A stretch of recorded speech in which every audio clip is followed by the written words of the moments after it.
ব্যাংকের এক সাধারণ কর্মচারী লাকি ভাস্কর, যার নুন আনতে পান্তা পুরোয়, শ্বশুরবাড়িতে অবহেলিত জামাই, এলাকার সবচেয়ে বড় ঋণগ্রস্ত ব্যক্তি। ঋণের জন্য রাস্তাঘাটে যে কেউ তাকে অপমান করে, আর গরিব বলে মুখ বুজে সে সব কিছুই সহ্য করে নেয়। কিন্তু একটা সময় আসে যখন এই কর্মচারী তার মাস্টারমাইন্ড দিয়ে নিজের ভাগ্যকে পরিবর্তন করে রাস্তার ভিখারি থেকে কোটিপতিতে পরিণত হয়। নিজ ব্যাংক থেকে কোটি কোটি টাকা আত্মসাৎ করে। কিন্তু কোন সিস্টেমে এত টাকা ভাস্কর আত্মসাৎ করে, আর কিভাবে সিবিআই এর হাত থেকে কালো টাকার হিসাব দেওয়া থেকে বেঁচে যায়? সুপার মাস্টারপিসের অন্যতম একটি অসাধারণ ক্রাইম ড্রামা থ্রিলারে ভরপুর দুলকার সালমানের এই মুভিটি আজ আপনাদের সাথে শেয়ার করব। মুভিটি এতটাই ইন্টারেস্টিং যে আপনার শরীরে জোশ এনে দেবে। এই মুভির অরিজিনাল ভার্সন দেখার সুযোগ হলে অবশ্যই দেখে নেবেন। সো ভিউয়ার্স, দ্রুত সাবস্ক্রাইব করে নিন। তো চলুন কথা না বাড়িয়ে শুরু করা যাক আজকের মুভির এক্সপ্লেনেশন। 1952 সাল, বম্বেতে ভোরবেলা ভাস্কর জগিং করছিল। এমন সময় সিবিআই অফিসার লাক্সমান আর তার টিম মেম্বার মিলে ভাস্করকে গ্রেফতার করে। ভাস্কর যে ব্যাংকে চাকরি করত তাকে সেখানে নিয়ে যায়। লাক্সমান ভাস্করকে বলে, আমরা জানতে পেরেছি তুমি ব্যাংক ফান্ড মিসইউজ করছো। সিকিউরিটি আর ব্যাংক রিসিডাররাও এতে সামিল রয়েছে। তাই তো এখানে আমরা ইনকোয়ারি করার জন্য এসেছি। এই সময় ভাস্করের স্ত্রী সুমতি ফোন দেয় আর বলে কিছু লোক ঘরে এসেছে, সবকিছু তদন্ত করে দেখছে, বলছে তারা নাকি সিবিআই অফিসার। ভাস্কর বলে, তুমি টেনশন নিও না, তাদের কাজ তাদের করতে দাও। সিবিআই এর কাজ চলছে। ভাস্কর খুব টেনশনে আছে। ঠিক এই মুহূর্তে বিদ্যুৎ চলে যায়। সিবিআই এর কাজগুলো আটকা পড়ে যায়। লাক্সমান সিকিউরিটিকে ডেকে বলে, কতক্ষণ লাগবে? সিকিউরিটি গার্ড বলে, ইলেকট্রিশিয়ান আসতে আধা ঘন্টা লাগবে। কিছুক্ষণ পরেই আশা করা যায় বিদ্যুৎ চলে আসবে। তখন আমাদের ফ্ল্যাশব্যাকের কাহিনী দেখানো হয় 11ই আগস্ট 1989। ভাস্কর যে ব্যাংকে চাকরি করে সেখান থেকে সে স্যালারি পায় প্রায় 6,000 টাকা, কিন্তু ঋণ নিয়েছে 36,000 টাকার। ভাস্কর তার প্রমোশনের অপেক্ষায় রয়েছে, কারণ প্রমোশন হলেই তো সে খুব দ্রুত জীবনের সমস্ত লোনগুলো শোধ করে দিতে পারবে। 19 সালের ঘটনা যেহেতু, তাই তখন এভেলেবেল কম্পিউটার ব্যবহার করা হতো না। এই কম্পিউটার ব্যবহার করা হতো মূলত 3 থেকে 6 মাস পর পর। এর মধ্যে হাতের মাধ্যমে যাবতীয় কাজ একেবারে সেরে এককালীনভাবে কম্পিউটারে লিপিবদ্ধ করা হতো। তাই বুঝতেই পারছেন, ওই সময় ব্যাংকের যাবতীয় কাজ করতে অনেক কষ্ট হতো। কিন্তু ভাস্করের কাছে আসা সমস্ত কাজগুলো সময়ের আগেই অগ্রিম করে রাখত সে। গত 3 বছর ধরে ভাস্কর এই কোম্পানির বেস্ট এমপ্লয়ার হিসেবে অনেক অ্যাওয়ার্ড পেয়েছে, যা তাকে কাজে আরো উৎসাহিত করে। ভাস্করের ব্যাংকের সামনে মারুতি কোম্পানির একটি গাড়ি দেখা যায়, যেটা কিনা ভাস্কর প্রায় সময় দেখে, কারণ এই গাড়িটি ভাস্করের খুবই পছন্দের একটা গাড়ি। মূলত কোনো এক ব্যক্তি ব্যাংকের লোন পরিশোধ করতে না পারায় এই গাড়িটি ব্যাংক কর্তৃপক্ষ আটক করে রেখেছে। এরপর আমাদের ইন্ট্রোডাকশন করানো হয় ভাস্করের বেস্ট ফ্রেন্ড সাম্বার সাথে। 10ম শ্রেণী পর্যন্ত একই সাথে পড়েছে। ভাস্কর পাশ করে ক্যাশিয়ার হয়ে গিয়েছে, আর সাম্বার ফেল করে পিয়ন হয়ে গিয়েছে। ও হ্যাঁ, সাম্বার কিন্তু ভাস্করের ক্রাইম পার্টনার। একই কাজের পাশাপাশি তারা সাইড ইনকাম হিসেবে ব্যাংকের অ্যাপ্লিকেশন ফর্ম পূরণ করে দেয়, যার বিনিময়ে কিছু হাত খরচ পায় আর কি। ভাস্করের কাছে অ্যান্টমি নামের একটি লোক আসে আর ফর্ম পূরণ করতে দিয়ে 2 লাখ টাকা লোনের জন্য আবেদন করতে বলে। তবে অ্যান্টনি সিকিউরিটি পারপাস তেমন কোনো দলিল বা কিছুই দেখাতে পারে না। এক পর্যায়ে সে কোর্টের কিছু কাগজপত্র দেখায়। এই কাগজ দিয়ে তো লোন ওঠানো সম্ভব নয়, তাই ভাস্কর না করে দেয় তাকে। এরপর ভাস্করের কলোনি দেখানো হয়, যেখানে ভাস্করের জন্য সকলেই অপেক্ষা করছে। না না, আদরের ছেলে ভেবে ভুল করবেন না, আসলে ভাস্করের কাছে অনেকেই টাকা পায়। সবাই ভাস্করের কাছ থেকে 500-1000 করে পেলেও পাটেল ভাই 10,000 টাকা পায়। তাই পাটেল সাহেব ভাস্করকে সামনের মাসেই টাকা দিয়ে দেওয়ার হুমকি দেয়। ভাস্করও এতে রাজি হয়ে যায়।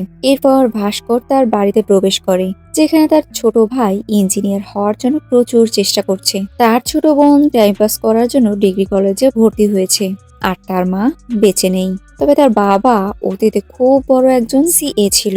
বন্ধুদের সাথে তার বড় ব্যবসা ছিল, কিন্তু এক পর্যায়ে তারা তাকে ধোঁকা দেয়। এরপর থেকে ভাস্করের বাবা কারোর সাথে খুব একটা কথা বলেন না। ভাস্কর প্রবলেমের দিক থেকে কোটিপতি হলেও প্রেমের দিক থেকে গরিবিয়ানাই পছন্দ করে। তখন আমাদের ভাস্করের স্ত্রী সুমতিকে দেখানো হয়, যার স্বপ্ন রয়েছে ভবিষ্যতে সে হোম ফুডের একটা বিজনেস করবে। আর এই যে হচ্ছে ভাস্করের 6 বছরের ছোট্ট ছেলে, যার নাম কার্তিক। আজ সুমতির ভাইয়ের ছেলের জন্মদিন, তাই গিফটের কথা উঠলে তাদের হাতের অবস্থা তো খুব খারাপ। কি গিফট দিবে স্বামী স্ত্রী দুজনে আলোচনা করে। এরপর আমাদের অনুষ্ঠানে দেখানো হয় কার্তিকের পছন্দের একটি খেলনা সুমতি তার ভাইয়ের ছেলেকে গিফট করেছে। আমরা বুঝতে পারি ভাস্করের ইনকাম খুব একটা ভালো না থাকায় সুমতির পরিবার তাকে একটু অন্য চোখে দেখে। এমনকি সুমতির মাই তার মেয়েকে বলে, ওই ছেলেকে ছেড়ে দিয়ে তুই কার্তিককে নিয়ে আমাদের বাসায় চলে আয় মা, তোকে নতুন করে বিয়ে দেব। এই কথাটি শুনে সুমতি খুব রেগে যায়। বাইরে গিয়ে দেখে কার্তিক এক পিস কেক হাতে নিয়ে তার মামিকে বলছে, মামি আমাকে আরেক পিস কেক দেয়া যাবে? কিন্তু তার মামি মুখের উপর না করে দেয়। বিষয়টি দেখে সুমতি তখনই সেই কেকের টুকরোটা কার্তিককে টেবিলে রেখে দিতে বলে। এক পর্যায়ে সুমতি তার ছেলে আর স্বামীকে নিয়ে তৎক্ষণাৎ সেখান থেকে বেরিয়ে পড়ে। দূরের রাস্তা, তাই মাঝপথে ছেলেকে নিয়ে একটা দোকানে গিয়ে বসে। তিনজনের জন্য খাবার অর্ডার করলে ভাস্কর বুঝতে পারে তার মানি ব্যাগে দুজনের খাবারের টাকা রয়েছে, তাই দোকানদারকে দুজনের খাবার দিতে বলে। আসলে দায়িত্ববান স্বামী এমনই হয়, নিজে না খেয়ে তার পরিবারের কথা আগে চিন্তা করে। বিষয়টা দোকানদার বুঝতে পেরে তিনজনের খাবারই দিয়ে দেয়। টেবিলের খাবারটি খেয়ে ছেলেটি বলে, বাবা অনেক ক্ষুধা লেগেছে, আমার আরো এক প্লেট চাই। ভাস্কর বলে, তাহলে আমারটা খেয়ে নাও। এসব দেখে সুমতি কান্নায় ভেঙে পড়ে। ভাস্কর তাকে সান্ত্বনা দিলে সুমতি বলে, একটা বাচ্চার খাবার দিতে রাজি হচ্ছিল না। আমরা গরিব সেজন্য, যদি টাকা পয়সা থাকতো তাহলে ভালোবাসার সম্মান সবই থাকতো। টাকা ইনকাম করে দেখিয়ে দেব। আমাকে লোনের ব্যবস্থা করে দাও, আমি হোম ডেলিভারি বিজনেস দিয়ে টাকা ইনকাম করব। এরপর ভাস্কর তার ভালোবাসার মানুষের মন খারাপ দূর করতে একটু নাচানাচি করে আর কি। অ্যান্থনি আবারও এসেছে ভাস্করের কাছে। এবার তিনি বলেন, মালয়েশিয়া থেকে ইন্ডিয়ার শিপে আমার কিছু টিভি এসেছে। খরচ বাবদ আমি তাদের 1.5 লাখ টাকা দিয়েছি, আর বাকি টাকা আনার পর দেওয়ার কথা। কিন্তু শিপ তো ইন্ডিয়াতে চলে এসেছে। যার সাপোর্টের আশায় বসেছিলাম সে এই কাজে ইনভেস্ট করতে পারবে না। এই টাকা না দিতে পারলে আমার মালগুলো আটকা পড়ে যাবে। তাই আমি ব্যাংক থেকে 2 লাখ টাকা উঠাতে চাচ্ছি। টিপগুলো আমার হাতে এসে পৌঁছালে খুব দ্রুত সেগুলো সেল করে আমি টাকা পরিশোধ করে দিতে পারবো। এদিকে 1 মাসের মধ্যে টাকা না দিলে ওই শিপ বিক্রি করে দেবে লোকেরা, সে খবর আমাকে জানিয়েছে। এ কথা শুনে সাম্বা বলে, তোর শালা তো অনেক টাকার মালিক, তার কাছে এই ব্যাপারে একটু হেল্প চেয়ে নে। অ্যান্টনির কাছ থেকে প্রফিট নিয়ে কিছুটা তাকেও দিলি। কিন্তু ভাস্কর তো জানে তার শালাবাবু তাদের সম্পর্কে কেমন চিন্তা ভাবনা করে, তাই তাদের বলে, আমি একটু চিন্তা ভাবনা করে তোমাদের জানাচ্ছি। বাড়ি ফেরার পথে পাটেল আবারও তাকে ধরে বসে, কিন্তু ভাস্করের কাছে তো টাকা নেই। পাটেল জোর করে ভাস্করের মানিব্যাগ চেক করে সেখানে টাকা না পেয়ে এক পর্যায়ে স্কুটারের চাবি বাজারে থাকা সকলের সামনেই পাটেল বাবু নিয়ে নেয়। অনেক কষ্টে দৌড়াতে দৌড়াতে ব্যাংকে গিয়ে পৌঁছায়। তবে কপাল পোড়ার তো সব দিকেই কপাল খারাপ হয়। এসে দেখে এতদিন ধরে যে ম্যানেজার পদ পাওয়ার জন্য সে অপেক্ষা করছিল, আজ সেই পদটি অন্য কাউকে হস্তান্তর করা হয়েছে। কাল পর্যন্ত এই প্রমোশন ভাস্করের হওয়ার কথা ছিল, তবে সুপারিশ কলের মাধ্যমে ভাস্করের নাম কেটে গিয়েছে। এ বিষয়ে ভাস্কর মন খারাপ করে থাকে। একসময় তার বন্ধু এসে জানায়, হিমাংশু স্যারের জন্য তোর প্রমোশন হয়নি। তাই তো রাগের বশে ভাস্কর হিমাংশু স্যারকে বলে, গত 3 বছর ধরে আমি বেস্ট এমপ্লয়ার, সব সময় আমি আমার কাজ সময়ের আগে শেষ করি। এত কষ্ট করার সত্ত্বেও কেন আমি প্রমোশন পাই না? কারণ আমি একজন বাঙালি নই, সেজন্য। আপনি বাঙালি, তাই আপনি প্রমোশনও করেছেন বাঙালির। এ কথা শুনে হিমাংশু স্যার তো রেগে যায় আর বলে, তোমার থেকে ওই ছেলেটা অনেক ভালো কাজ করে, আর তুমি যে সাইড বিজনেস করছো সেটা কি লিগ্যাল? আমি যদি বসকে জানাই তাহলে কি তোমার চাকরি থাকবে? এক পর্যায়ে ভাস্কর কান্নাকাটি করতে করতে তার কাছে ক্ষমা চায়, আর অফিসের সকলেও তার ব্যাপারে একটু সুপারিশ করে, তাই তাকে কাজ শুরু করতে বলে। নিজেকে শান্ত করে আবারও ভাস্কর কাজে নেমে পড়ে। কাজ শেষে বাইরে বেরোলেই দেখতে পায় তার পছন্দের গাড়িটা আজকে স্যার তার বউকে গিফট দেওয়ার জন্য ব্যাংক থেকে নিয়ে নিয়েছে। ভাস্কর আবারও বলে, স্যার আজকে যা হয়েছে তার জন্য আমি খুব ক্ষমা প্রার্থী। স্যার বলে, আরে আমি তো এসব কথা কখন ভুলে গিয়েছি, তুইও ভুলে যা। এই বলে সে বেরিয়ে পড়ে। সন্ধ্যার দিকে ভাস্কর আর শম্ভু ক্যান্টিনে বসে রয়েছে। এই সময় অ্যান্টনি এসে তাকে খুব রিকোয়েস্ট করে যেন আজকে এই লোনের মাধ্যমে তাকে টাকা পাইয়ে দেওয়ার ব্যবস্থা করে। অ্যান্টনি বলে 2 লাখ টাকা পেয়ে গেলে আমি অনেক প্রফিট করতে পারতাম। আজকের মধ্যে টাকা পরিশোধ করতে না পারলে বন্দরের লোকেরা সব টিভি বিক্রি করে দেবে আর আমি পথে বসে যাব। দেখা যায় ভাস্কর তার মানিব্যাগ থেকে 2 লক্ষ টাকা অ্যান্টনিকে দেয় আর বলে এই টাকা থেকে যতটা প্রফিট হবে তার 20% আমাদের দিতে হবে। অর্ধেক আমার বন্ধুকে, বাকি অর্ধেক আমার। যা দেখে সাম্বার তো অবাক হয়ে যায়। অ্যান্টনি একটু কাজে সাইডে গেলেই এ ব্যাপারে শম্ভু জিজ্ঞেস করে। ভাস্কর কল্পনা করে ব্যাংক থেকে সে টাকা নিয়েছে। সাম্বার বলে, ভাই এখন পর্যন্ত তুই ইমানদারিতার সাথে কাজ করে এসেছিস। আজ যে কাজটা করলি এটা জানাজানি হয়ে গেলে তো জেল জরিমানা হয়ে যাবে তোর। ভাস্কর বলে, 1 সপ্তাহ পরে বাবার চেক আপ রয়েছে, ভাই বোনের কলেজের ফিস, সংসারের খরচ, আমার স্কুটার পর্যন্ত নিয়ে গিয়েছে। আমার কপালই আমার সাথ দিচ্ছে না। একদিনে আজ অনেক টাকা মেরে নিয়েছি, দেখা যাক কি হবে। ঠিক তখনই অ্যান্টনি আসে। অ্যান্টনি বলে, বর্তমানে ইলেকট্রনিক জিনিস সনি আর প্যানাসোনিকের কোম্পানির প্রোডাক্টের ডিমান্ড বেশি। এখান থেকে যে প্রোডাক্টগুলো কিনতে গেলে যতটা দাম নেয় মালয়েশিয়া আরব দেশে বা বাইরের দেশ থেকে আনতে গেলে অর্ধেকেরও কম খরচে পাওয়া যায়। এর কারণ হচ্ছে এই প্রোডাক্টগুলো আনার সময় আমরা এক্সপায়ার পার্টস বলে বন্দরে থাকা কোনো পরিচিত লোকের মাধ্যমে সিস্টেমে বাহিরে বের করি, আর কাস্টম অফিসার তাদের ওই যে ঘুষ দিয়েই এসব কাজ করানো হয়। যাই হোক, অ্যান্টনির গাড়িতে ঘুরে যাওয়ার পথে বাসা চলে আসলেই ভাস্কর বলে, আমাকে এখানেই নামিয়ে দিন। কিন্তু সাম্বার অ্যান্টনিকে অতটা ভরসা করতে পারছিল না, যার জন্য তার সাথেই চলে যায় বন্দরে। বাসায় ফিরলে এ দুঃখের খবর তার স্ত্রীকে জানায়। সময় পার হতে থাকে আর ভাস্করের টেনশন বাড়তে থাকে। অ্যান্টনি যার আগে সব জিনিসপত্র বিক্রি হয়ে যায়নি তো, নাকি অ্যান্টনি তাদেরকে ধোকা দিয়েছে, কিংবা তারা দুজনে ভাস্করকে ধোকা দেয়নি তো, নাকি কাস্টম তাদেরকে ধরে ফেলেছে। হুট করেই সুমতি ভাস্করকে ডেকে বলে, সাম্বা ভাই এসেছে। ভাস্কর ভয়ে ভয়ে এগোতে থাকে, কিন্তু যখন দেখতে পায় অ্যান্টনির হাসি ভরা মুখ, ভাস্কর টেনশন মুক্ত হয়ে যায়। তাদের টোটাল 2.5 লাখ টাকার মুনাফা হয়েছে। অ্যান্টনি বলে, আপনার থেকে নেওয়া 2 লাখ আর এই 50,000 আপনাদের জন্য। আর হ্যাঁ, ধন্যবাদ আমার উপর ভরসা করার জন্য। ভাস্কর তাকে জড়িয়ে ধরে বলে, ধন্যবাদ, আপনার ওয়াদা পূরণ করেছেন তার জন্য।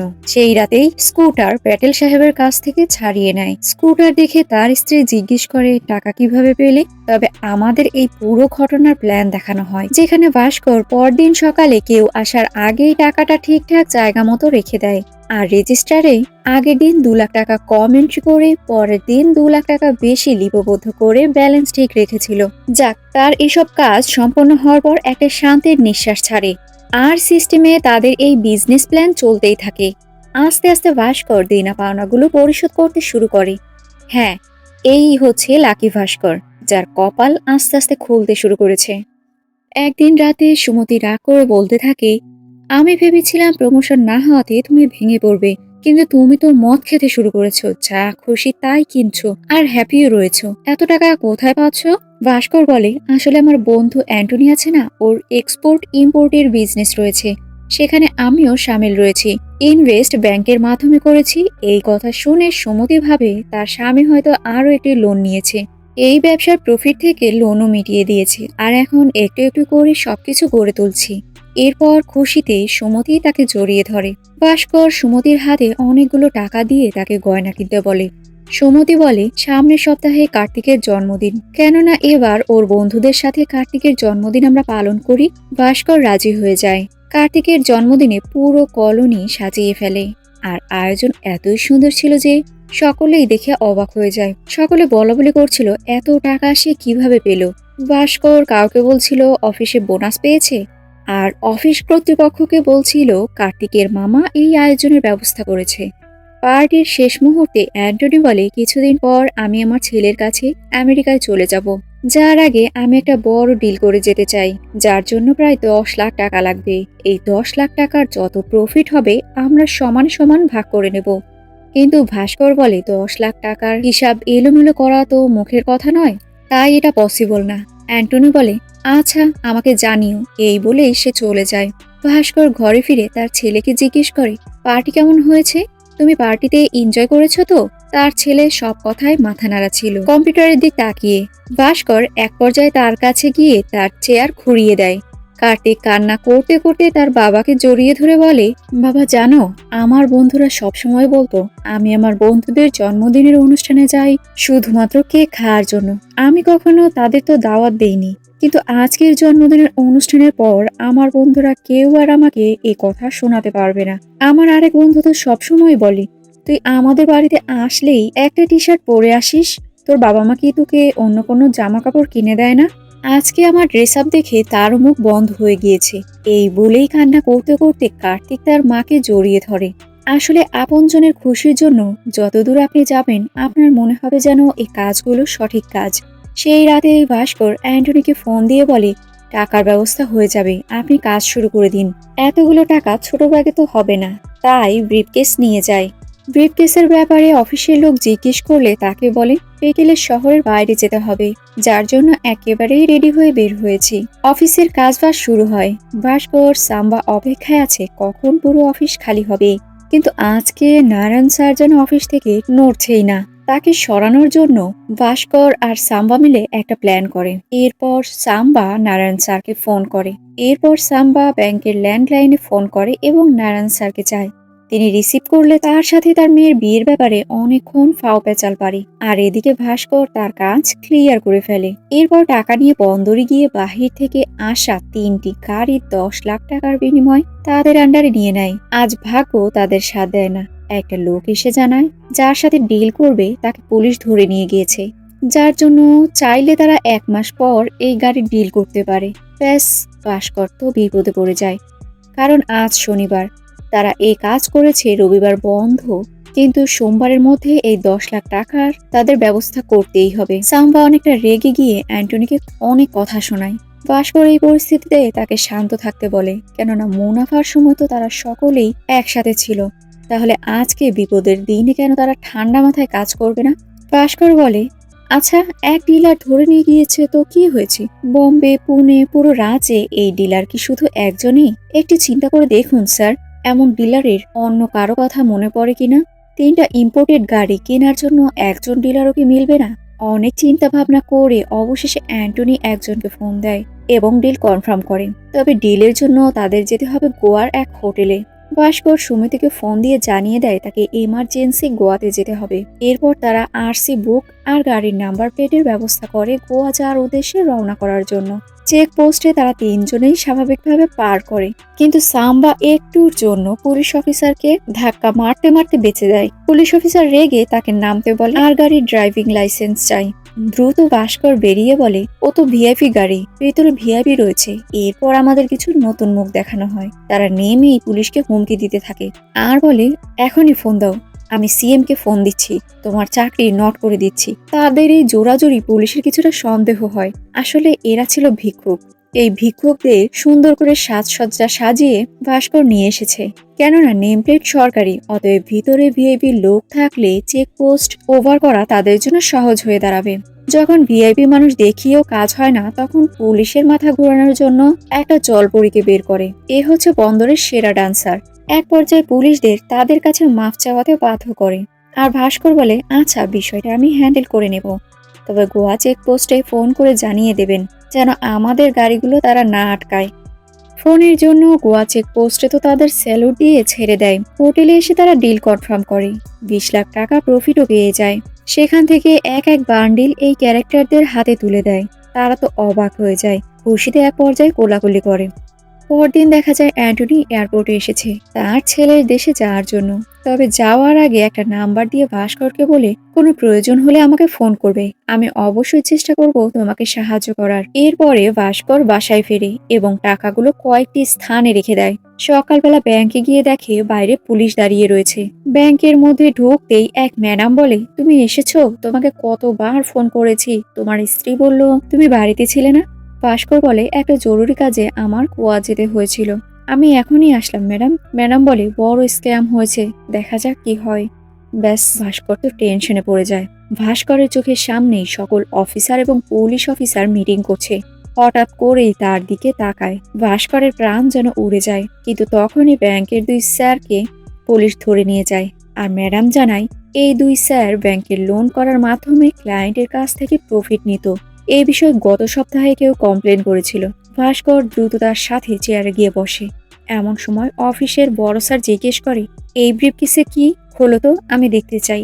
আর অন্যদিকে নারায়ণ স্যারকে টাকার ব্যাপারে হিসাব করতে বলে। এরপর ভাস্কর ব্রিফকেস খোলে, কিন্তু দেখা যায় সেখানে কোনো টাকা নেই। অন্যদিকে নারায়ণ স্যারও সঠিক পরিমাণ টাকার হিসাব দেয়। আর আমাদের দেখানো হয় সকলে বাইরে থাকাকালীন ভাস্কর দ্রুত এই টাকার বিষয়টা সুন্দর করে হ্যান্ডেল করে নিয়েছে। যাই হোক, সাম্বা এর পরের মিশনের কথা ভাস্করকে জিজ্ঞেস করলে ভাস্কর জানায় সৃষ্টিকর্তা আমাদের অনেকবার সতর্ক করেছে, এখন আমাদের একটু ধীরে সুস্থে আগাতে হবে। আপাতত বিষয়টা থামিয়ে রাখবো, কিন্তু তার বন্ধু এই কাজ চালিয়ে যাবে, যার জন্য সে ব্যাংকের চাকরিও ছেড়ে দেয় আর এক্সপোর্ট ইম্পোর্টের ব্যাপারে বিজনেস শুরু করে। ভাস্করের কাছে এখন অনেক টাকা, সে তার ভাইকে অনেক টাকা দিয়ে দেশের বাইরে পড়তে পাঠিয়ে দেয়। তার ভাইকে বিদেশে পাঠানোর সাথে সাথে যেন তার টাকাও শেষ হয়ে যায়। পরদিন সকালে ব্যাংকে ঢুকতে গেলে দেখতে পায় তার পছন্দের গাড়িটি বাইরে রয়েছে। আসলে হিমাংশু স্যারের সেই গাড়িটি আবারও ফেরত আনা হয়েছে। ভাস্কর তার কাজ করছিল। ম্যাডাম বলে, ভাস্কর, তোমাকে চেয়ারম্যান ভিতরে রেখেছে। রুমের মধ্যে গেলে অনেক অফিসারকে দেখে ভাস্কর কিছুটা ঘাবড়ে যায়। চেয়ারম্যান ভাস্করকে বসতে বলে আর বলে, তোমার ব্যাপারে অনেক কথা জিএম স্যারের কাছে থেকে শুনেছি। আমার এত বছর ব্যাংকিং জীবনে কোথাও জুনিয়র লেভেল থেকে সিনিয়র ম্যানেজমেন্ট লেভেলে প্রমোশন হতে দেখেনি। কংগ্রাচুলেশন মিস্টার ভাস্কর, আপনি বোম্বের কোলাবা ব্রাঞ্চের মুগ্ধা ব্যাংকে এজিএম পোস্টে নিযুক্ত হয়েছেন। অর্থাৎ আমরা বুঝতে পারি ভাস্করের কপাল খুলে গিয়েছে। ৬,০০০ বেতন থেকে ১ লাফে ১৯,৫০০ টাকা বেতন, সাথে নানা সুযোগ সুবিধা আরও অফার করে স্যার। যদি তার কিছু প্রয়োজন হয় তাহলে সে জানাতে পারে। ব্যাস, এ সুযোগ কি হাতছাড়া করা যায়? ভাস্কর তার স্বপ্নের গাড়িটি চেয়ে বসে। গাড়িতে চড়ে বাড়ি এসে তার ভালোবাসার মানুষকে কোলে তুলে ঘোরাতে থাকে আর বলে, আমি অ্যাসিস্ট্যান্ট জেনারেল ম্যানেজার হয়ে গিয়েছি। সিন আবারও বর্তমানে চলে আসে। সেখানে বিদ্যুৎ চলে এসেছে। সিবিআই তার অ্যাকাউন্টের হিসাব নিকাশ করে দেখে টোটাল ১০০ কোটি টাকা তার অ্যাকাউন্টে রয়েছে। তবে ছোট একটা কর্মচারীর অ্যাকাউন্টে এত টাকা কি করে আসলো? আবারও আমরা অতীতে দেখতে পাই চেয়ারম্যান তাকে বলছে, এই ব্যাংকে খুব গুরুত্বপূর্ণ কাস্টমার রয়েছে যাদের জন্য ব্যাংকের অনেক লাভ হয়। এমনই একজন ব্যক্তি হারসাদ মেহরা, যার অ্যাকাউন্ট তোমাকে পার্সোনাল ভাবে দেখাশোনার দায়িত্ব দিলাম। পরদিন হারসাদ মেহরার একজন লোক ভাস্করের কাছে এসে কাটারি ব্যাংকের বিআর পেপার দেয়। বিআর পেপার হচ্ছে ব্যাংক রিসিট। অর্থাৎ যেমন ব্যাংক থেকে মানুষ লোন নেয়, ঠিক তেমনি এক ব্যাংক আর এক ব্যাংকেও লোন দিতে পারে। তবে সরকারিভাবে ব্যাংক টু ব্যাংক লোন দিতে পারবে না, যার জন্য এক মাধ্যম থাকা জরুরি। আর এই ব্যাংকের লোনের যাবতীয় কাজের জন্যই মূলত ব্রোকার হিসেবে কাজ করে হারসা মেহরা।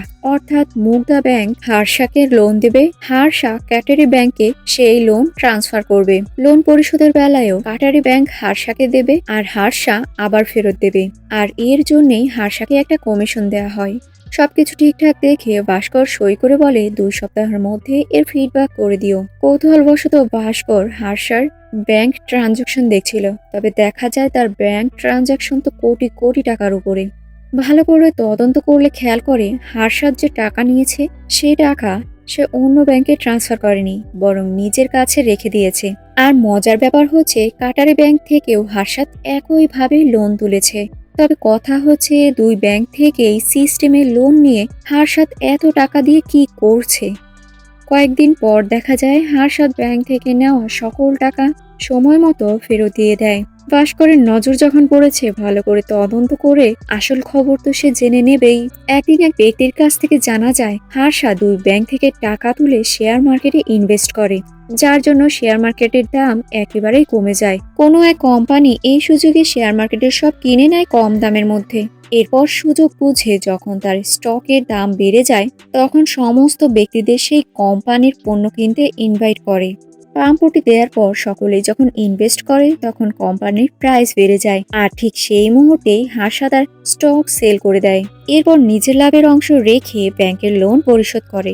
এসব কথা শুনে ভাস্কর এক পর্যায়ে এ ব্যাপারে চেয়ারম্যানকে জানাতে ফোন করে। তবে তখনই তার মনে পড়ে, এ কথা চেয়ারম্যানকে জানালে তার তো কোনো লাভ হবে না। তাই সে দেরি না করে হারসার লোক অর্থাৎ সুরাজের কাছে যায় এবং এ ব্যাপারে তার সাথে ডিল করে।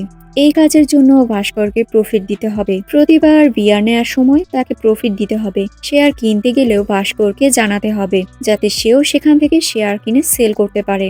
এর পরের বার যখন বিয়ার নেয় পার্সেন্টেজ ভাস্করকে দেয়। এখন এই টাকা লিগাল করবে কিভাবে? সেখানে অ্যান্টনির বন্ধু কর্তির সাথে মিলে একটা মাস্টার প্ল্যান করে তারা। ভাস্করের কাছে থাকা টাকার ব্যাপারে কর্তির কাছে বললে সে জানায়, টাকাগুলো আমরা যদি লটারি কোম্পানির হাতে তুলে দেই, তারা সেখান থেকে কিছুটা পার্সেন্টেজ নিয়ে এরপর লটারি সেল করবে, আর জ্যাকপট লটারিটা আমাদের কাছেই দিয়ে দেবে। ব্যাস, পরদিন সেই অনুসারে ভাস্কর সকালে লটারি পাওয়ার নাটক করে দেখায়। এই পদ্ধতি চালিয়ে 25 লাখ টাকার লটারি পাওয়ার অভিনয় করে। ব্যাস, কালো টাকা সাদা করতে কিন্তু সময় লাগলো না। ভাস্কর এরপর একটা ট্রেডিং অ্যাকাউন্ট খোলে। রাতের বেলা ডিনারের সময় ফোন কল আসলেই ভাস্কর কল রিসিভ করলে সুরাজ জানায়, কাল ভোরে যতটা সম্ভব শেয়ার কিনে নিও। সে মোতাবেক ভাস্কর শেয়ার কিনে নেয়। আবার শেয়ার বিক্রির সময়ও সুরাজ তাকে ইনফরমেশন দেয়, যার জন্য সে ভালো অ্যামাউন্টের প্রফিট পেয়ে যায়। বর্তমানে আসলে সিবিআই অফিসার বলে, এত টাকা প্রফিট করেছো বুঝলাম, কিন্তু একদিনে 70 লাখ টাকা কিভাবে খরচ করলে? অতীতে দেখানো হয় তার বোন যাকে পছন্দ করে তার সাথে বিয়ে ঠিক করা হয়েছে। বিয়ের মার্কেট করতে প্রথমেই একটা গোল্ডের দোকানে যায়। তবে দোকানের কর্মচারীরা ভাস্করের ফ্যামিলির সাথে খুব একটা সম্মানজনক আচরণ করে না। বিষয়টা ভাস্কর খেয়াল করে, কেননা ভিআইপি লোকেদের আপ্যায়ন ব্যবস্থা কিছুটা অন্যরকম ছিল।